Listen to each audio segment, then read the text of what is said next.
My daughter held up her phone like a weapon, ready to call the police, while her husband's $70,000 debts threatened to sink the very house I built for her future.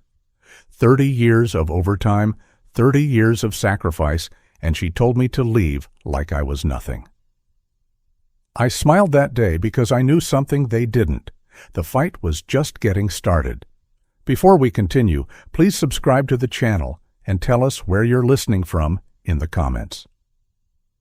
The house was silent that evening, the kind of silence that carries its own weight, pressing down on your chest until every breath feels heavier than the last. I sat alone in my living room, the same room where I had celebrated birthdays, Christmas mornings, and quiet Sunday nights. Now it felt different, almost hostile. My daughter's words still echoed in my head like shards of broken glass. "Get out, or I'll call the police." Joe, that voice, that tone coming from her mouth was something I could never have imagined in all my years as her father. I had lived through disappointment, through loss, through watching my wife slip away too soon, but this cut deeper than anything else. I leaned back in my old recliner, the fabric worn thin in spots from decades of use, and I tried to remember how it had all come to this. I thought back to the years when I was younger, when everything I did was for her. 12-hour shifts, sometimes 16, nights at the plant, where the concrete dust coated my lungs and burned my eyes, weeks where I ate nothing but cheap bread and peanut butter sandwiches, so she could have fresh fruit in her lunchbox. Vacations that never happened, birthdays that passed with me at work instead of at the table, all because I was determined to give her something better. I remembered writing the tuition checks, $55,000 spread out over 4 years so that she could walk across that graduation stage without the shadow of debt following her. I had written those checks one by one, my hand shaking each time as the numbers drained from my account, but my heart steady with the belief that it was worth it. I bought her a car, too, a used one but reliable, $20,000 I didn't really have to spare. I told her it was so she could get to work safely, but deep down, it was more than that. It was my way of telling her that she mattered, that her future mattered. And the house, God, the house, $450,000 of my life's work and sacrifice. This wasn't just a building of wood and nails, it was memory poured into brick, sweat soaked into beams. I laid down the hardwood floors myself, every plank pressed into place with the thought that one day my grandchildren would run barefoot across them. I hung the picture of my wife on the mantel, her smile forever frozen in the soft light of our wedding day.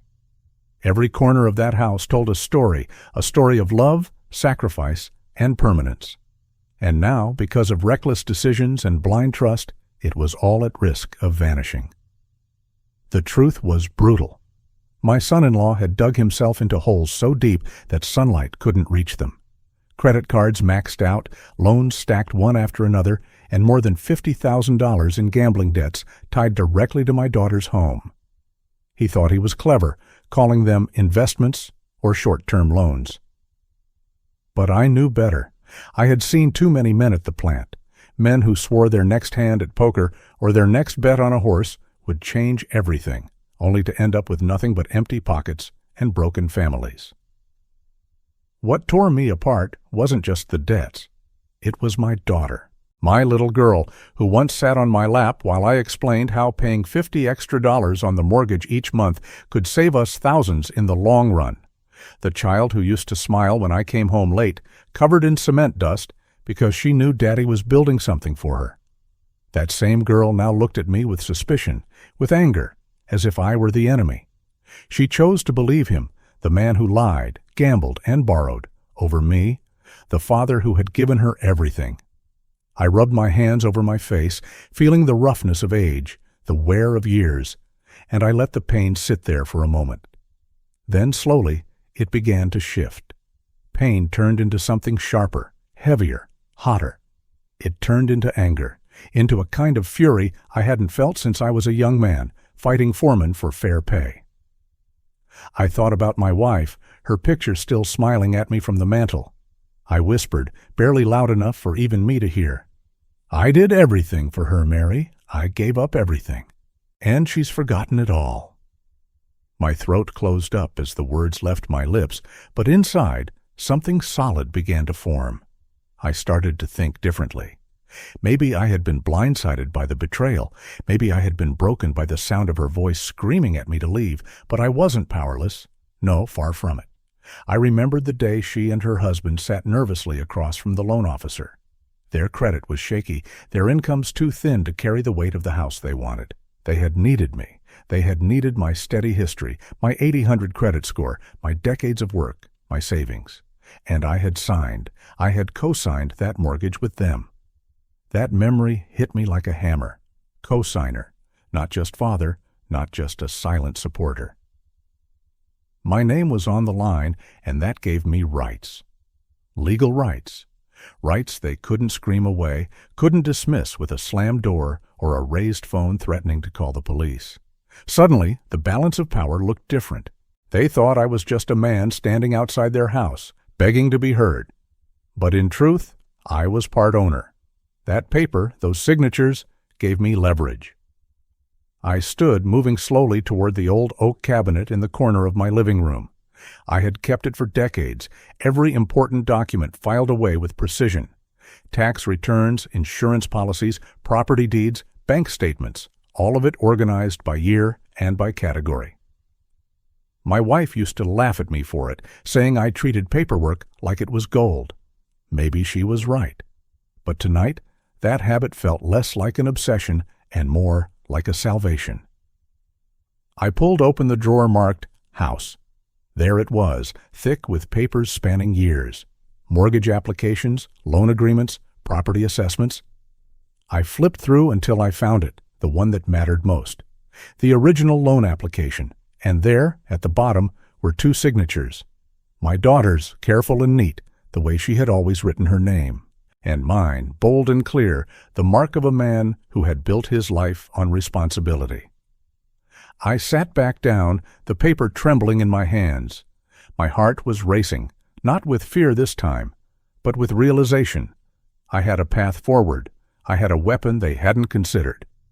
They thought I was out of the picture, an old man too weak to stand in their way. But they were wrong. Very wrong.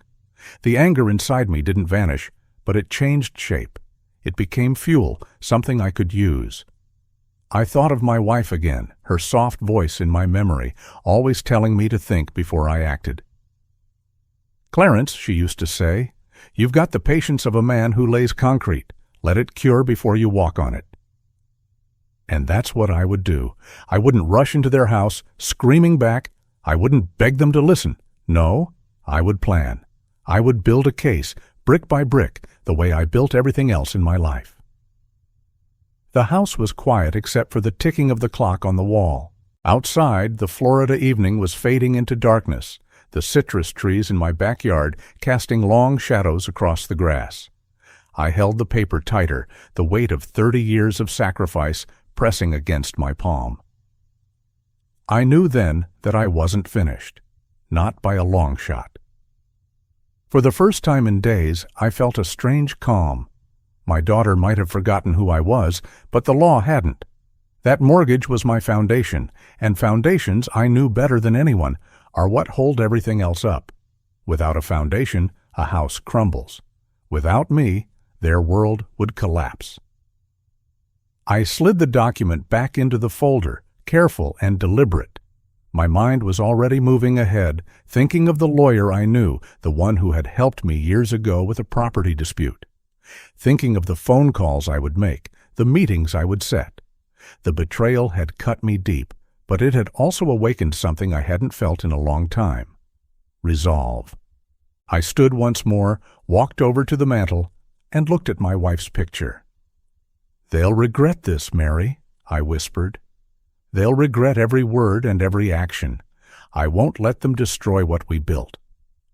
The words didn't heal the wound, but they gave me strength.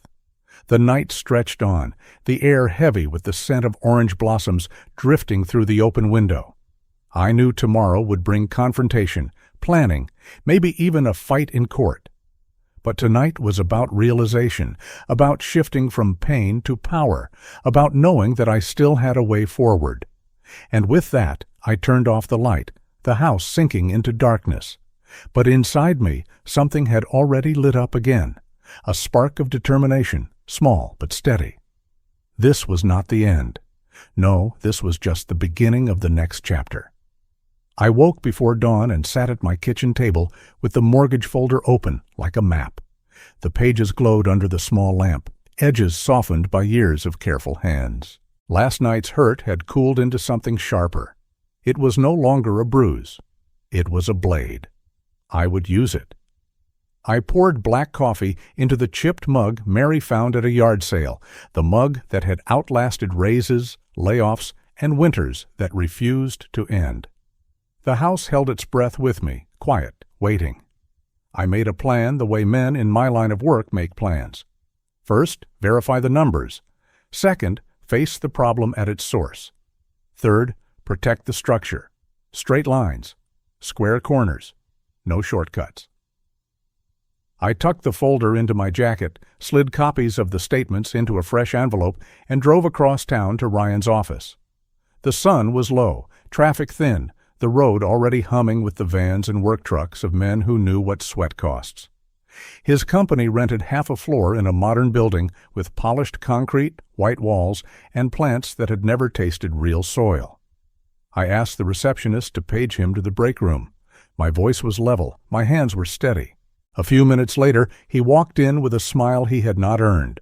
Sleeves rolled like a man eager to help when the photo was taken, not when the work began. I did not come to plead.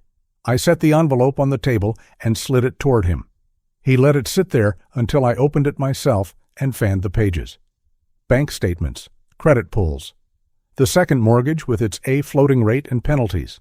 The home equity line that bled a little each month. The gambling withdrawals were labeled like they were errands. I tapped the total with one finger. $53,000. Tied to my daughter's house, I said, calm as a level bubble. His face flushed fast, a rising tide under expensive cologne. He tried to laugh it off, but the sound cracked in the middle. "Where'd you get those?" he said, like a teenager rehearsing innocence after the alarm went off. I told him the bank had mailed them to me by mistake. I told him numbers do not lie, and signatures leave shadows. His eyes jumped from line to line, searching for a door that would not open. "This doesn't concern you," he said.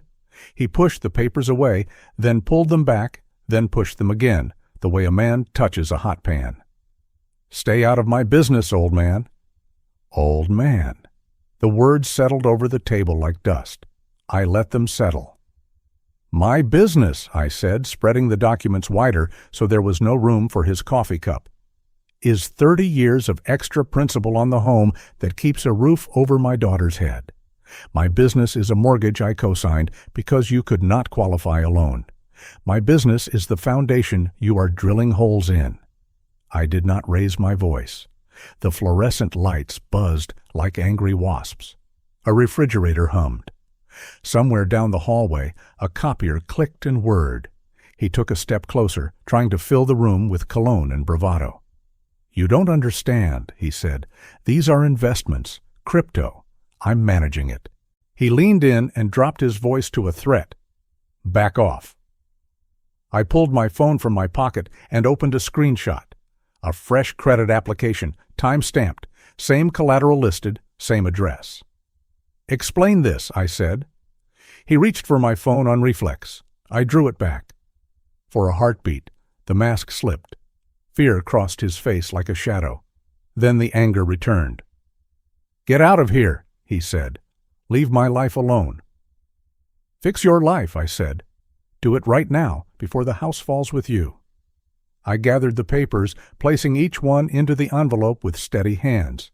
He laughed. It was a joyless sound that tried to be tough. As I reached the door, he fired the line he had practiced. "Stay out of my business, old man." It sounded like a ladder slipping on gravel. I walked down the hallway with the envelope under my arm and a sense of motion I had not felt in years. Outside, the heat off the parking lot already shimmered, even though the calendar still insisted on winter.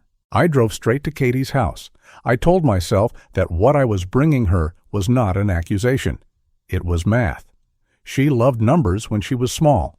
She loved balance sheets with chores and stars and allowance. I needed to believe she would love the truth now. Her driveway looked like a magazine picture, clean lines, fresh mulch, a white door with a brass knocker that had no fingerprints on it. Through the front window, the blue glow of the big television pulsed like an aquarium. I stood on the doorstep, knocked, and waited. She opened fast, phone in hand, smile tight. "Dad," she said. Not a question. "Noah, welcome." I asked to talk. She stepped aside without looking at me. I laid the papers out on the kitchen island where I had once set a bag of groceries when she moved in, a loaf of bread, eggs, and the first houseplant she ever kept alive. I pointed to the dates, the interest, the late fees that grow the way mold grows behind drywall. "This is not a rumor," I said. "This is arithmetic. Ryan is using your house to feed a hole that will never be full." Her gaze floated past the papers and landed on the sink window, the one that looked out to the yard I resodded in July when the heat beat down and the hose ran for hours. I kept going. I explained how floating rates bite harder when payments slip. I showed her the line on the statement where the penalty doubled because the balance crossed a threshold. I told her I had co-signed the mortgage to help them and that those signatures mean I have the right to see and to ask and to protect. My voice stayed low. My stomach did not. Then the break came. She hit the counter with her palm, flat and loud, and the sound jumped off the cabinets. Her face went pink, then red, then hard. "Go away or I'll call the police," she said. Clear, cold, final. It felt like hearing a door lock behind you from the wrong side. The refrigerator hummed on cue. A neighbor's mower droned in the distance, steady and oblivious. I collected the papers as if they were tools, and the rain had started. I told her I loved her. She stared at the window as if where's air. I reached the front door and stepped into the bright day with those words following me like a second shadow. On the sidewalk, I paused and let the air fill my chest. I smiled, not from joy, but from knowledge. I had taken exact measurements. I knew where the studs were. I knew what to do next. I started the car and drove home with both hands steady on the wheel. Back at my place, the afternoon light slanted through the blinds and painted stripes across the floor. Mary and I had cleaned 1,000 Saturdays. I set the envelope on the table and turned to the stack of mail. I opened the top piece without thinking, another windowed envelope with the bank's logo printed in blue and gray. My knife slid under the flap, and I unfolded the letter. It thanked me for my inquiry. It confirmed receipt of a new credit application and listed the requested amount. $18,000. Signatures. The words sat on the page like a dare. I read the names, and my chest tightened. Katie's name was there, but wrong. The K had a tall loop she never made. The tail of the Y bent left when hers always bent right. I carried the letter to the living room, took the original mortgage copy from the folder, and laid them side by side on the coffee table. I did not need a magnifying glass. The difference shouted. It was a forgery, fast and ugly. Heat climbed my neck. The betrayal I had felt inside my daughter's kitchen had a new weight now. This was not only recklessness. This was theft in ink. I stood so fast my chair scraped the floor, and I walked to the sink. Cold water ran over my hands, over my face, and I heard my own voice in the empty room. "Enough," I said. Then softer, because Mary's picture watched me from the mantel. "Enough." I dried my hands, sat back down, and made a list. Lawyer, bank, copies, photos, timeline. I pulled a yellow legal pad from the drawer and printed each word in sharp block letters. I photographed the letter, the signature, and the original mortgage page. I emailed the pictures to myself so the timestamps would be captured by a server that did not care about family stories. I printed 2 sets and slid them into a new folder labeled with today's date.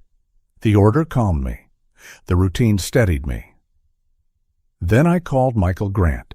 He answered on the fourth ring with the efficient tone of a man who knows his calendar by heart. I told him my name, reminded him of the easement problem he had solved for me years ago, and explained the situation without drama. A house valued at around $450,000. A mortgage I co-signed. $53,000 in gambling debt is tied to the property. A fresh application for $18,000 more with a signature that looked forged. He did not gasp. He asked me to bring copies and to meet first thing in the morning. He said something I needed to hear. "You are not powerless," he said.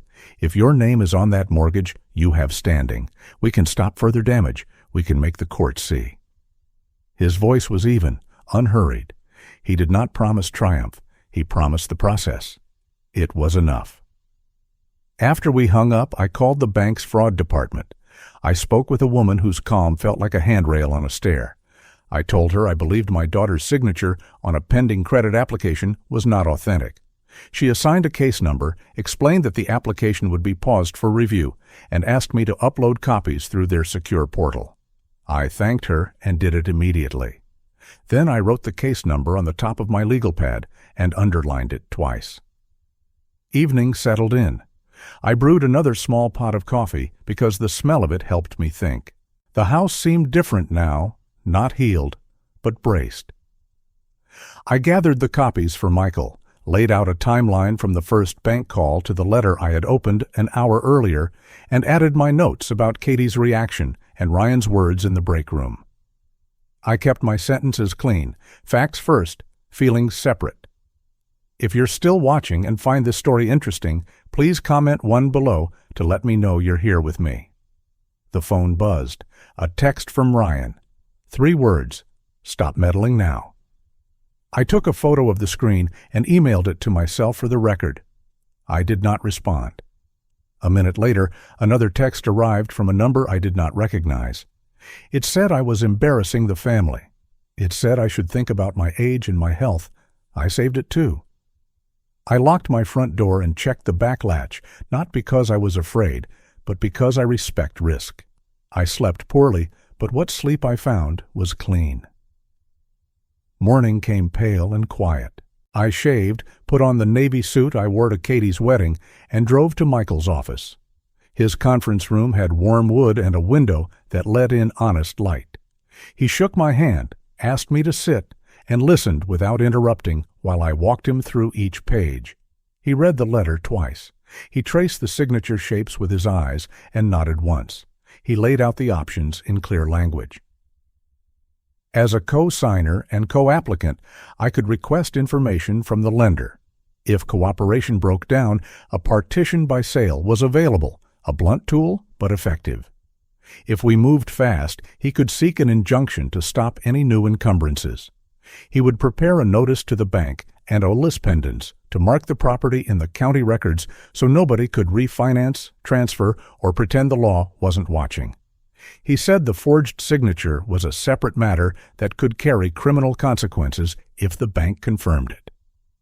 "I don't want to nuke my daughter's life," I said. "I want to stop the bleeding." He nodded. "Then we aim at the bleeding. We protect the asset. We show the court your standing and the risk to the home. We let the law carry the weight you've carried alone." He asked me for a few more details, typed while I spoke, and then slid a short agreement across the table. I signed it. The pen felt heavy in my hand, like a tool, not a toy. We scheduled a filing for the next day. He wanted the afternoon to assemble exhibits, to pull comparables that established the property's value, and to draft the emergency notice. He reminded me not to confront anyone else today, not because he feared conflict, but because he wanted clean lines. Let the process speak. Let the paper carry the message. I agreed.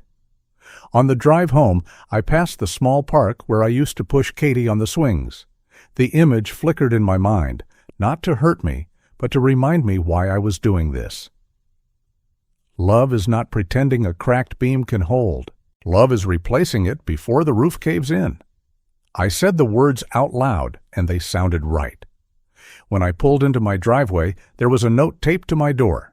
No name, no signature. It said to stop, or I would be sorry.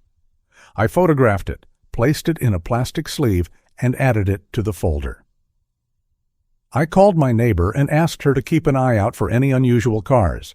She said she would and asked if I was okay. I told her the truth. "I'm steady," I said. "I'm doing what I have to do."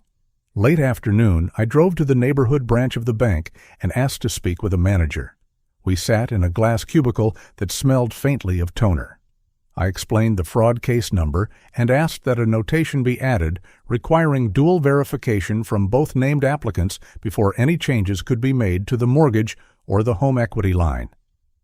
She checked her screen, looked at the case notes, and said she could flag the account pending the investigation. She printed a receipt that documented our conversation and the hold she placed on the account. Outside, the air had that clear, late-day brightness that makes even a strip mall look almost handsome. I stood for a long moment on the sidewalk and let the quiet sink in. I was not begging anymore. I was building. The difference matters. Back home, I warmed leftover stew and ate standing at the counter because I had no appetite for ceremony. Then I walked room to room and checked the windows the way a man checks formwork before the pour. In the hallway, I paused at the closet where Mary's winter coats still hang. I rested my hand on the wood and spoke softly. "They think I'm finished," I said. "They think I'm just a week-old father." I waited and felt the steadiness arrive. They're about to learn their mistake. That night, Katie called once. Her voice on the voicemail sounded small, brittle, like glass about to crack. She said I was making things worse. She said I was pushing Ryan too hard. She asked me to back off. I listened twice, not because I doubted, but because I wanted to remember the sound of her voice in case silence came next. I saved the message. I did not call back. Before bed, I laid out Michael's checklist and my copies, and I packed a small bag with a change of clothes in case the next day ran long. I set out my shoes like a man setting out tools. I wrote a final note at the bottom of the legal pad. Protect the house. Protect the truth. Protect yourself. Then I turned off the lamp.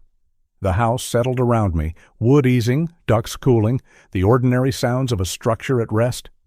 I thought about numbers and lines and signatures, about the way paper can be as strong as steel when the right words are printed on it. I thought about a young man who thinks swagger is strength, and a young woman who has forgotten the math her father taught her at the kitchen table. I thought about courts and clerks and stamps that change lives with a thunk of ink. Morning would bring filings, phone calls, maybe a knock at my door. I did not fear any of it. I had measurements, dates, documents, and the calm that comes when a plan holds. I set my phone face down, closed my eyes, and let the room darken. They think I am easy to move. They think I am a wall they can lean on and push through. They are wrong. I am the foundation they ignored, and tomorrow the weight will shift back where it belongs. I arrived at Michael Grant's office 5 minutes before opening and waited in the hallway with my folder pressed against my chest. The corridor smelled like paper, toner, and old coffee. A janitor's cart squeaked by, and outside the windows, the city was waking up, cars threading past like beads on a string. When the receptionist unlocked the glass door, I stepped inside with the steady gait of a man who has decided.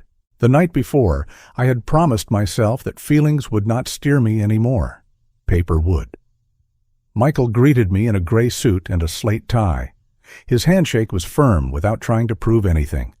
We sat in a conference room where the table looked like it had been cut from a single tree. I slid the copies across the grain. The original mortgage with both signatures, the letter about the new $18,000 application, the bank statements showing $53,000 in gambling withdrawals, and a printout of last night's fraud case number. He read each page the way an engineer reads a blueprint, line by line, corner to corner. "You're a co-applicant," he said, tapping the mortgage. "That gives you standing. We'll notify the lender that no credit may be extended without dual written consent. We'll cloud title with the Ellis pendants, seek an emergency injunction, and be prepared to file a partition by sale." Hearing the terms out loud felt like bolts seating into concrete. I breathed easier. "Do what needs doing," I said. "I'm ready." He asked brief questions, dates, amounts, when I first saw the late notice, when the bank mailed statements to my house, what Katie said in her kitchen, what Ryan said in the break room. When we finished, he summarized, "There is risk to the property, you retain equal rights, and you are acting to prevent waste." I signed his engagement letter. The pen felt like a tool, not a favor. By 10:30, we had exhibits labeled and a messenger jogging to the courthouse. Michael asked me to meet him there in case the clerk needed anything. The courthouse sat 8 blocks away, a limestone building whose steps carried the wear of generations. We entered through security, belts and trays, keys and bowls, the ordinary humility of the law. The clerk's office was bright and busy.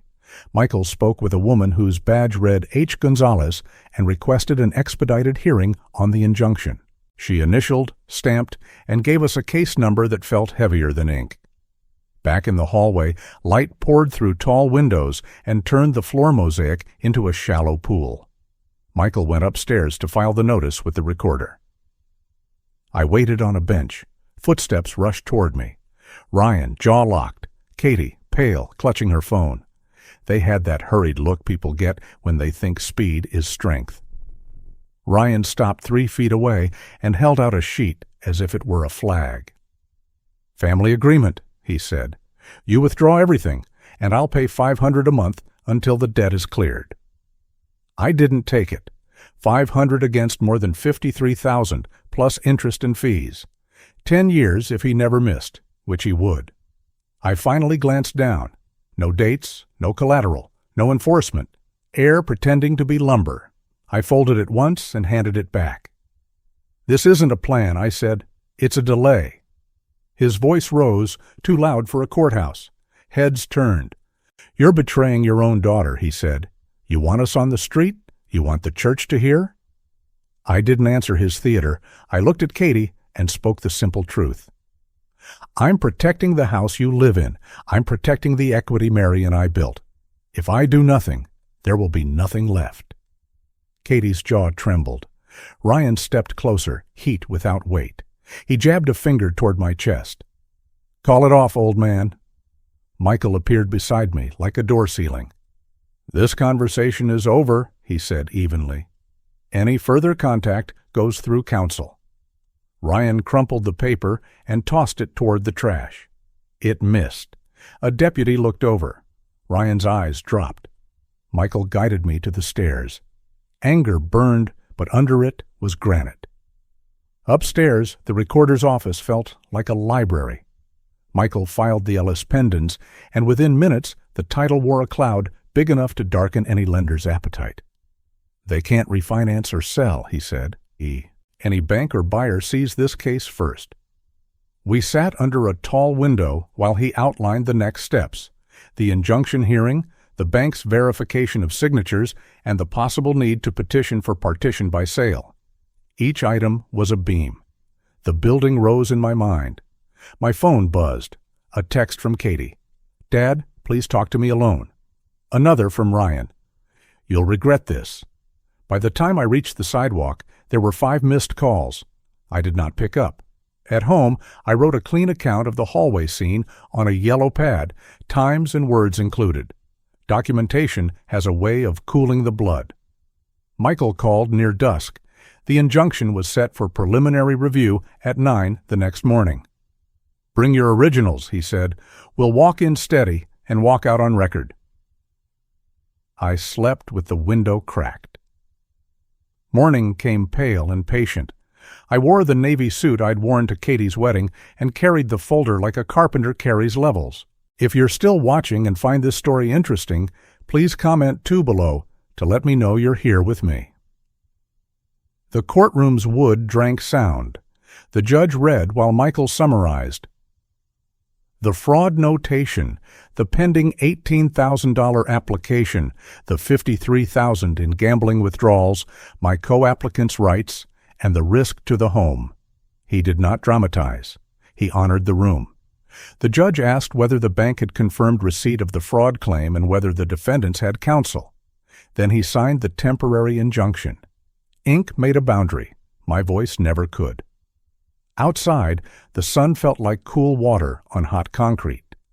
My phone rang. I let it go to voicemail. Ryan's swagger was gone. He called it family business. He offered $500 again. He said I was cruel. He said I was ruining Katie's life. The order in my hand said otherwise. By noon, Michael emailed a PDF of the signed injunction and the stamped Ellis pendants. He attached his letter to the lender's counsel, asking that all inquiries be routed through him. "We speak through paper," he wrote. "We do not shout across kitchens." The bank's fraud unit emailed too, acknowledging the pause. No funds advanced, no credit extended, until both applicants were interviewed and signatures authenticated. Relief moved through me like shade. A certified envelope from the recorder confirmed indexing. Anyone who touched the title would touch my case first. The calls kept coming. Ryan cycled from bargaining to blame to fear. He said the market was softening. He said I was destroying equity. He said neighbors were talking. I let the messages pile like drift snow and made coffee. Toward evening, someone slid an unmarked note under my door. $500 a month. Don't be cruel. I photographed it and filed it with the others. Facts, not feelings. The next morning, a fraud investigator from the bank asked about Katie's signature, middle initial, the shape of her K, the tail of her Y. I described the differences and uploaded samples from the original closing. Each small act was a nail-set flush, one tap at a time. By midday, Michael filed the partition by sale petition as a protective measure. "Panic has phases," he said. "We've moved them past bluster. Now comes performance."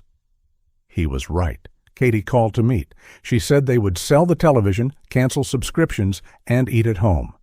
I believed she wanted those words to be true, but truth is not a wish. It is proof. "If you want to talk," I said, "have your lawyer call mine. We'll sit at a table with a clock." 2 days later, an appraiser with a laser measurer and quiet shoes documented the house I had helped them buy. I did not go. Michael forwarded the report. $437,000, as is, with photographs of every room I had sanded, painted, tightened. Numbers don't lie, but they leave out the ache. The yard sign arrived the next morning. The voicemails spiked. Ryan accused me of humiliation. He blamed me for the rate, for the market, for the clouds. Katie's voice sounded shredded. She said she never thought I would go this far. I stood at the sink listening while sunlight turned the citrus leaves into green glass. Michael called with offers. $425,000, cash, 30-day close, no contingencies. Another at $415 with a faster timeline. "These are real," he said. "Not generous, but real." The final hearing on the sale was set for the following week. The room looked more like a long meeting than a stage. The judge reviewed the appraiser's report, the injunction still in force, the failed attempts at private resolution, and Ryan's absence of any concrete plan beyond promises. Michael spoke about waste and the right of a co-owner to prevent it. A hired lawyer tried to paint me as vindictive. He quoted sentiment instead of statutes. The judge cut through with a single line. "This court protects property, not pride." He approved the sale. Outside, Ryan waited. His tie was crooked. His eyes were wet. He started with anger, jumped to pleading, then landed on awe, the kind a man feels when the stove finally blisters him. "You can't do this," he said, then softer. "You did this." He asked for mercy. I kept my voice even. "This is a consequence," I said. "You forged my daughter's name. You hid debt under the roof I built. I told you to stop. You chose not to." Words did not dissolve. He turned and walked away. Katie stood against the wall with her phone in both hands. She lifted it as if to call me, then lowered it. I nodded. She nodded back, one weary inch that held apology and defiance in the same breath. I left them there and went home to a house that still remembered how to breathe. On my table lay the draft closing statement. After paying off the mortgage, clearing the gambling-triggered liens, and covering fees, my share penciled at roughly $78,000. Not a fortune, not nothing, enough to prove the beam would hold. Michael called to confirm the signed purchase contract at $425,000, 15-day close, no contingencies. His voice sounded like the end of a good workday, tired, content, focused. "We'll finalize the settlement statement tomorrow," he said. "The order stands. Everything moves." I brewed coffee and watched evening fall through the blinds, stripes on the floor like laid boards. I know some people think family means forgiving for free, ignoring numbers until the numbers swallow the house. I used to think that too. Tonight I know better. Love tells the truth. Love pays what is owed. Love shores beams and refuses to fund the fire. Love sets the papers on the table and says calmly, "Enough." I locked the door and placed the folder back in its drawer. Tomorrow would bring keys, wires, signatures in blue ink, and a final walkthrough where a stranger admires the trim I sanded and the floors I laid straight. There would be calls I did not return and messages I saved without answering. Consequence does not require commentary. In the quiet, I whispered to Mary, "We're almost there. Justice, then rest." The pain of being treated like a nuisance instead of a father is real. The pain of being told to get out of the house you built is real. But there is a peace that waits on the far side of a firm line. I can feel it now, like cool air at the end of a long hallway. If you have ever been ignored, dismissed, or called a problem in your own home, you know this ache. It burns. It also clarifies. Truth stands here now. Kam giyak bi semhe, bi joy shu bat kong, that kokon, phi kong. If you believe every person deserves to be seen and treated with dignity, comment the word justice. Now watch what they do next and how I choose to change what can be changed. The closing happened on a Thursday morning in a conference room that smelled faintly of paper and lemon cleaner. I sat at one end of the long table, Michael beside me with his neat stack of exhibits, the settlement agent across from us with a calm smile and a pen that never seemed to run dry. When she slid the final page forward and read the numbers out loud, the world got very quiet. Sale price, $425,000. Mortgage paid, liens cleared, fees settled, net to me just over $78,000. It wasn't a victory parade. It was the sound of a heavy door finally unlocking. The wire confirmation pinged my phone a moment later. A row of digits, simple and cold, and yet I felt warmth spread through my chest. It was not about the money, it was about the line being held. After the last signature, the agent gathered the packets and thanked us for being prepared. Michael shook my hand and said what good lawyers say when a job is clean and the road ahead is straight. "You did the hard part, Clarence. You held steady."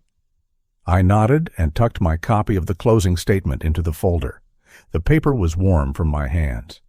Outside, the sun hit the courthouse's limestone and turned it the color of toast. I walked down the steps slower than I went up, not because my legs were weak, but because the moment deserved a measured breath. I had spent months carrying weight I could not explain to anyone who hadn't stood where I stood. Now the weight set itself down. The messages began before I reached my car. A string of missed calls, 3 voicemails, 2 texts. Ryan promised to change. He said the sale was unfair, that he never meant for it to go this far, that he could have paid $500 a month if I'd only trusted him. Katie's messages were softer, heavier. She said she was sorry. She said she loved me. She asked to meet. I didn't press play again. I saved the recordings. I put the phone in my pocket and watched a line of birds lift from a wire and scatter into the clear sky. The urge to answer is strong when you've spent decades saying yes. I let the urge pass like a tide that doesn't belong to me anymore. I drove from the title office straight to a small condo building on the edge of a city park. I had toured it the week before, quietly, with a real estate agent who did not ask more questions than she needed. 2 bedrooms, 1 bath, a balcony that overlooked trees instead of rooftops, a kitchen with enough counter space for 1 person to cook in peace. $200,000 Modest and sturdy, in a place where the sidewalks fill with neighbors at dusk, I stood in the empty living room and listened to how the space sounded. No echo of raised voices, no thud of fear, just light through the blinds and the creak of floorboards that hadn't yet learned my step. I signed. I wired the down payment. I set a closing date that could keep pace with my life, not my panic. Moving was simple because I took so little. Clothes, papers, a good lamp, the recliner that knew the shape of my back, Mary's picture for the mantel that wasn't a mantel but a shelf under the window. The items fit into the bed of my pickup with room to spare. I left behind the things that shouted for attention and brought only what whispered. The first night, I slept with the window cracked and the park air moving across the room. I woke before dawn, made coffee in a clean pot, and carried the mug out to the balcony. A runner in a red cap passed below. A child on a scooter laughed at nothing in particular. I breathed as if I'd been holding my breath for months. Maybe I had. News of the sale reached the old neighborhood faster than I expected. People talk when a sign goes up, and they talk louder when the sign comes down with the word sold over it. A friend from the block called to say he saw a moving van in front of Katie's house, that Ryan was carrying boxes with a look he hadn't seen on the man's face before. Not defiance, not show, something else. Later that week, someone told me they'd moved into a tired apartment across town, the kind with thin walls and a parking lot that never quite empties at night. Rumors ran like water, some kind, some cruel. I didn't feed any of them. I kept my mouth closed and my calendar open to small good things. A certified letter arrived from the bank's fraud department. The envelope was heavy. Inside, it said an $18,000 application remained on hold pending their review, that they had noted substantial discrepancies between the signature on the application and the signatures on the original mortgage, and that further action might be required.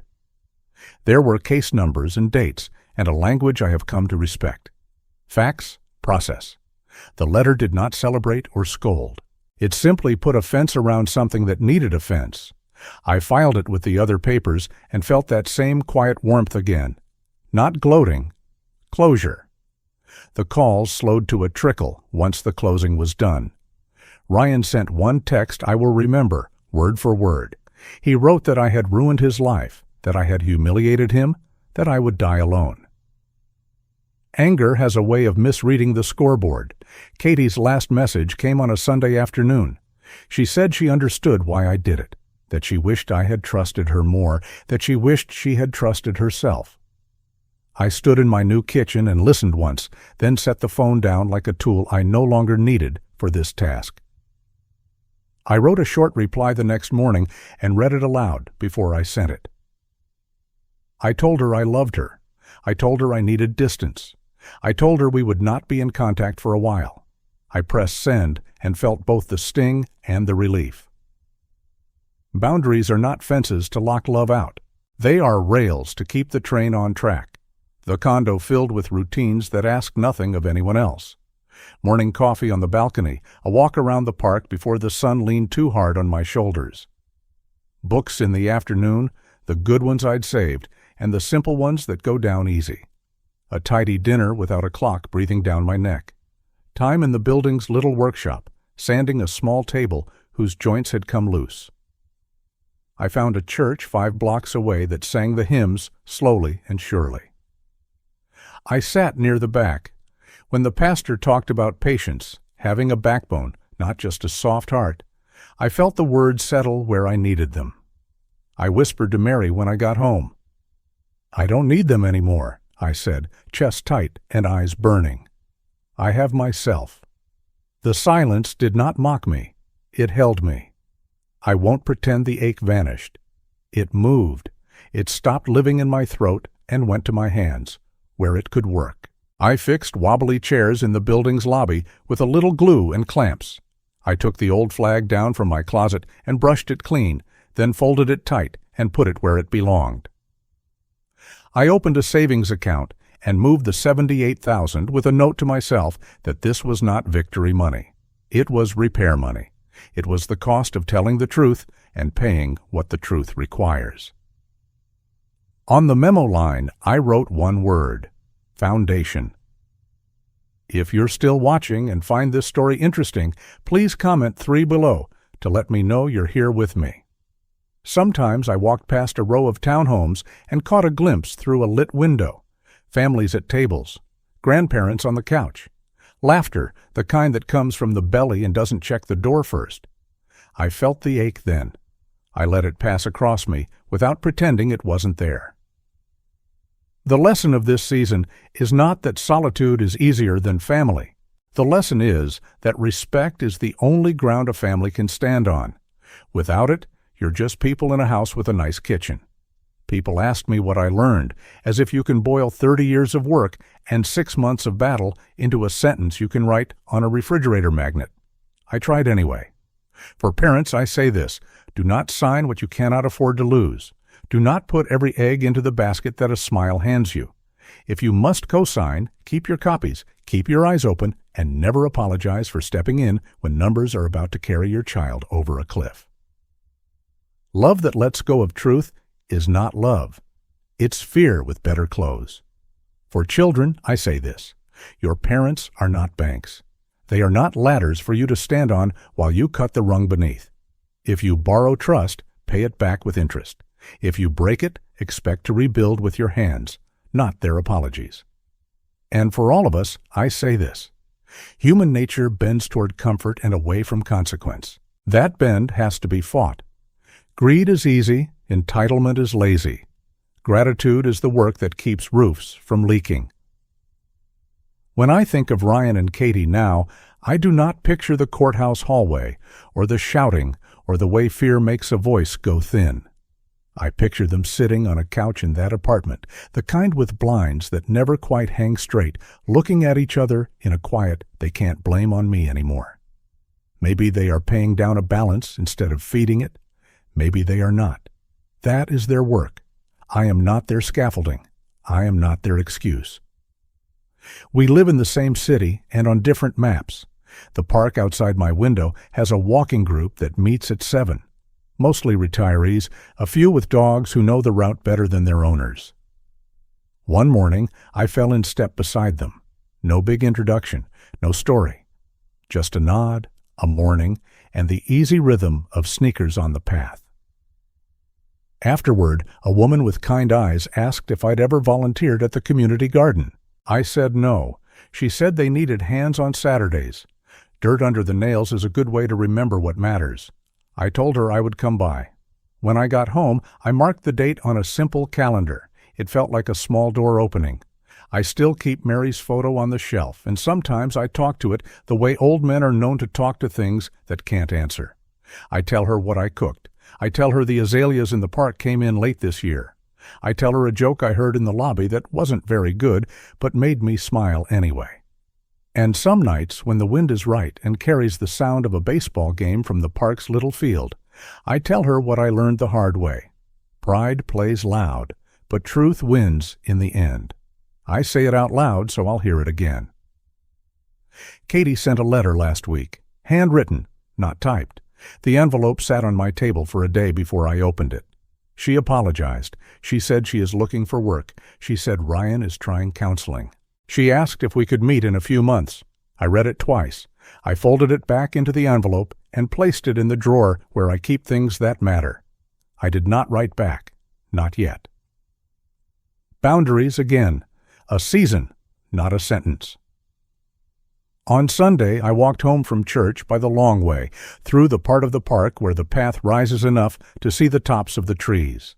The sky was clean, the kind of blue that looks like someone scrubbed it with soap. I felt light. Not young, not careless, just light. The trouble had been named and measured and paid. The house had been sold, the money wired, the new place chosen by me for me. I was not carrying anger anymore. I was carrying tools. There is a difference. I don't need their apologies to live well. I don't need their approval to sleep. I do not hate them. I do not love the way they acted. Both can be true at once, and both can be set down without a fight. When I brushed my teeth that night and looked in the mirror, I did not see a man who had lost a battle. I saw a man who refused to let a bad plan ruin a good life. I saw a man who chose a smaller place with a better view. I saw a man who finally believed his own worth.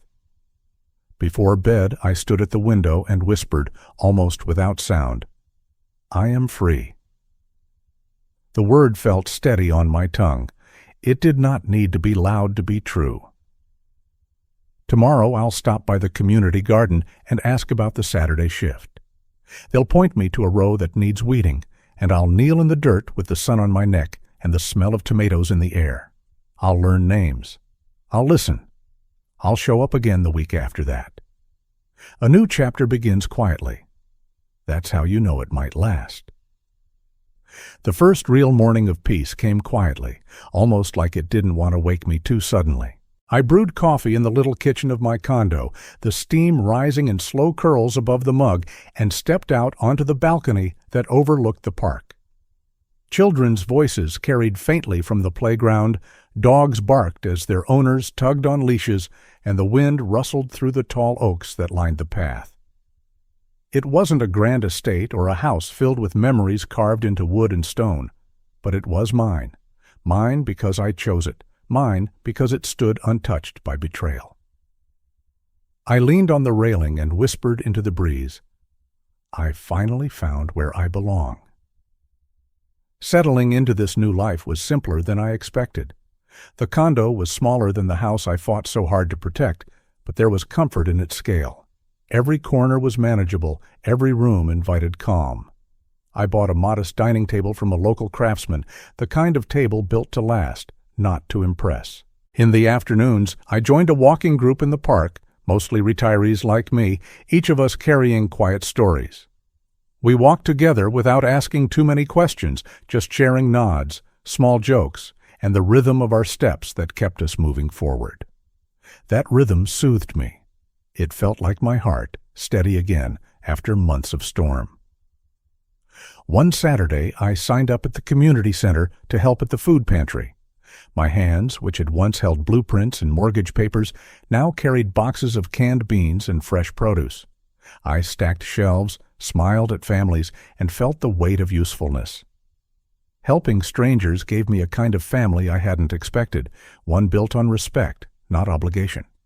No one here tried to cheat me or diminish me. They saw me as I was, a man who still had strength to give. At the end of each shift, my body was tired, but my spirit lighter than it had been in years. Gardening became another quiet joy. The condo building had a shared courtyard with patches of soil waiting for care. I planted tomatoes, peppers, and marigolds, the smell of dirt clinging to my palms. As the days stretched longer, sprouts pushed through the soil, a reminder that new life always insists on showing itself if given the chance. Each evening, I watered the plants and watched them lean toward the sun. They taught me something Mary had once said when we were young. Growth happens slowly, but it always happens if you tend to it. The peace of my new routines stood in sharp contrast to the unraveling of Ryan and Katie's world. Word reached me through neighbors and acquaintances that they had been forced into a rundown apartment complex near the freeway. Rent was high for what they got, and their credit ruined any chance of securing a better loan. Ryan's debts lingered like a shadow he couldn't outrun. Katie, I was told, had started looking for part-time work, embarrassed but desperate. They were living in a place where walls were thin enough to hear arguments next door, where paint peeled in the stairwells, and where whispers followed them in the grocery store. That was the weight of consequence. It wasn't revenge. It was the math of choices. One evening, after returning from the park, I found a plain envelope slipped under my door. The handwriting was shaky, but familiar.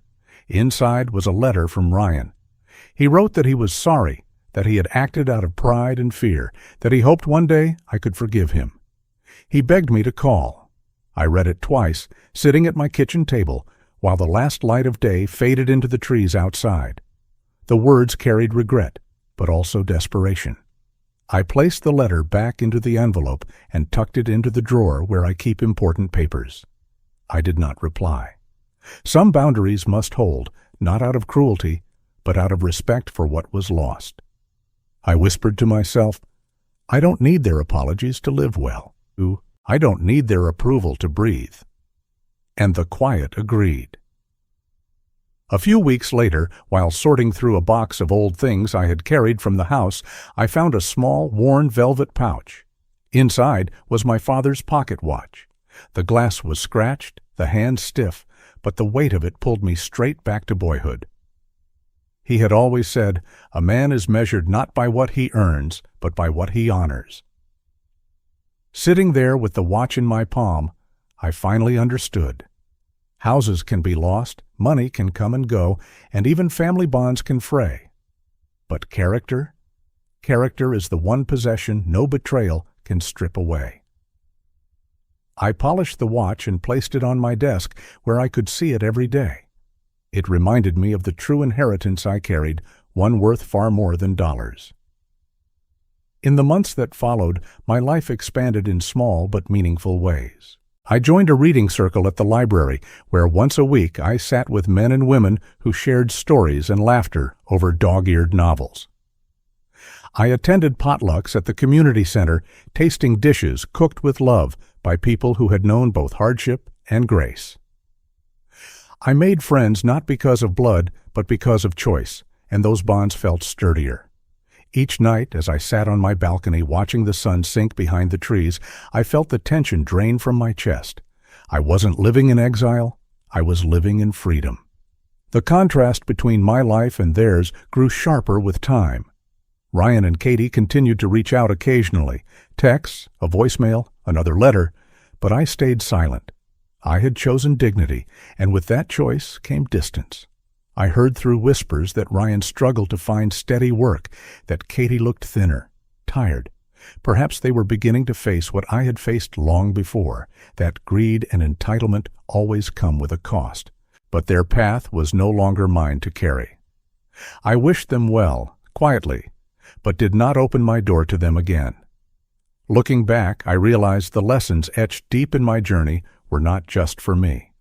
They are for every parent who believes that love means giving everything without question. Love should never mean surrendering your dignity. A parent's role is to nurture, not to be consumed. For children, the lesson is sharper still. A parent's sacrifice is not a bottomless well. Gratitude is the only payment that keeps the bond whole. To betray that trust is to saw through the very branch that holds you. And for all of us, in this modern world that moves too fast and values possessions too highly, the truth is plain. Greed corrodes, respect builds. Character is the only currency that doesn't lose value. Sometimes I sit with that pocket watch in my hand and imagine my father asking if I learned what mattered. I think I have. Family is not defined by shared blood alone, but by shared respect. True wealth is not the balance of a bank account, but the balance of self-respect and boundaries. I learned that I am not alone simply because I live alone.